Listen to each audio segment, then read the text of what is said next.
Qui était le premier sur Terre? C'était l'œuf ou la poule? Moi, je pense que c'est l'œuf. Moi, non, est-ce que c'est la poule? Pour moi, c'est la poule. Il y a bien fallu qu'elle sorte de quelque part, la poule. Parce que la poule, elle prend des œufs. La poule, elle est bien née de quelque part, de l'œuf. Alors c'est quoi? C'est l'œuf ou la poule? L'œuf ou la poule? Et on commence tout de suite avec toi, Stéphanie, pour ta chronique sur Margaret Thatcher et les statistiques. Oui, donc aujourd'hui, je sors vraiment de ma zone de confort. Et là, je dis pas seulement ça parce qu'on est en ondes si tôt le matin, mais aussi parce que je vous parle de politique. Donc, une chroniqueuse mathématique qui parle de politique. Ça semble un peu improbable, mais si je vous parle de statistiques, là, on voit un peu plus clairement, le lien qu'elles peuvent avoir avec la politique. On n'a qu'à penser au recensement, par exemple.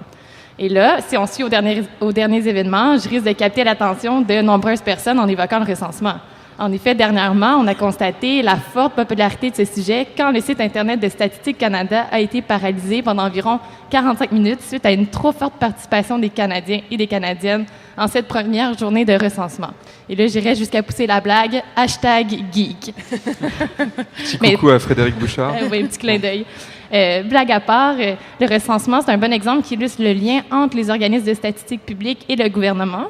Donc, Statistique Canada recueille les données brutes qui vont être issues du recensement et va les analyser pour produire des statistiques sur la population, comme par exemple le taux de chômage. Ensuite, ces statistiques-là vont être utilisées par le gouvernement pour notamment élaborer ou réajuster certaines politiques publiques. Et pour en apprendre un peu plus à ce sujet, tu es allé rencontrer un chercheur ici au congrès de l'ACFAS, oui, Quentin Vallu, c'est ça? Oui, exactement. Donc, Quentin Vallu est doctorant en sciences politiques à l'UQAM, au Centre interuniversitaire de recherche en sciences et technologies, le CIRST. Sa recherche porte sur, justement, la construction des conflits entre statistiques et politique. Et dans le cadre du congrès de l'ACFAS, il a donné une présentation sur la crise de la statistique en Grande-Bretagne. Mais avant d'entrer dans le vif du sujet, je vais vous parler un peu de ses considérations générales sur les statistiques. Donc, selon lui, un des problèmes avec les statistiques publiques en général, c'est qu'elles ne s'adressent pas seulement à des experts. Donc, elles sont omniprésentes dans les régimes démocratiques, mais les méthodologies utilisées par les statisticiens et statisticiennes sont complexes et donc très rarement comprises par la population. C'est pourquoi c'est primordial de garantir l'indépendance entre les organismes de statistique publique et le gouvernement pour s'assurer de la crédibilité des chiffres. On ne voudrait pas que le gouvernement influence les données pour justifier certaines actions politiques. Et alors, très concrètement, la crise des statistiques britanniques, c'est quoi? Donc, ça s'est déroulé durant l'ère de Margaret Thatcher, comme ça a été mentionné, qui a été au pouvoir de 1979 à 1990. Cette période-là, on le rappelle, ça a été marqué par des coupes dans les services publics et en particulier dans les organismes de statistiques publiques. Il y a aussi eu l'élaboration d'une nouvelle doctrine qu'on appelle la doctrine Rayner, qui en quelque sorte assujettit les statistiques publiques aux intérêts et besoins du gouvernement. Donc, on s'en doute un peu, la qualité de certains indicateurs comme le chômage et la pauvreté a considérablement diminué. C'était même publiquement reconnu que les statistiques officielles étaient pas fiables et très politisées. Donc là, je laisse Quentin nous expliquer un effet de ces politiques sur les statistiques. Le recensement en 1990 en Angleterre a manqué pratiquement 1,5 million de personnes parce que les gens, enfin du moins c'est une des théories avancées, parce que les gens ont pensé que le recensement allait servir au calcul d'une nouvelle taxe qui avait été imposée récemment par le pouvoir conservateur.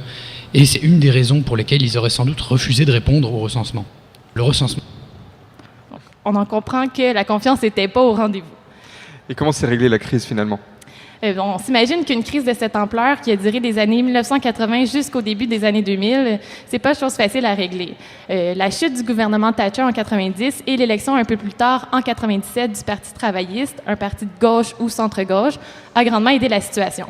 Mais même après ce changement de gouvernement-là, il a fallu attendre une dizaine d'années pour qu'on mette en place une nouvelle législation qui visait à refonder le système statistique britannique. Mais là, l'histoire finit assez bien. Je pense qu'Élise va être contente. On dit qu'aujourd'hui, le système statistique britannique est un des mieux protégés contre les interférences politiques. Ce que je trouve le plus impressionnant dans cette résolution de crise, c'est la mise en place d'une nouvelle instance suprême de la statistique qui permet en gros de rétablir les faits si des chiffres sont mal utilisés. Encore une fois, on va écouter Quentin Vallu à ce sujet. Ils ont créé une haute autorité de la statistique et son titulaire est totalement en droit, par exemple, de s'auto-saisir pour dire, voilà, pendant ce débat à la Chambre, tel parlementaire a utilisé les chiffres que mes services produisent et il les a mal utilisés. Il a dit ça. Soit il n'a pas compris, soit il déforme ce que les chiffres sont censés dire. Ça, c'est unique. Donc, ça lance toute une réflexion sur le rôle des statisticiens et statisticiennes par rapport à l'utilisation de leurs données.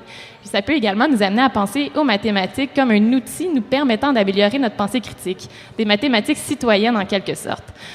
On dit que comprendre les concepts de base en probabilité et statistique, ça peut nous amener à être plus critiques envers les données auxquelles on est confronté au quotidien. Et pour les intéressés, je vous conseille vivement la lecture du chapitre dédié aux mathématiques dans le petit guide d'autodéfense intellectuelle de Normand Baillargeon. Et là, aujourd'hui, je ne conclue pas ma chronique avec une énigme, mais plutôt avec une citation d'un mathématicien qui s'appelle Cantor. Il dit que l'essence des mathématiques, c'est la liberté.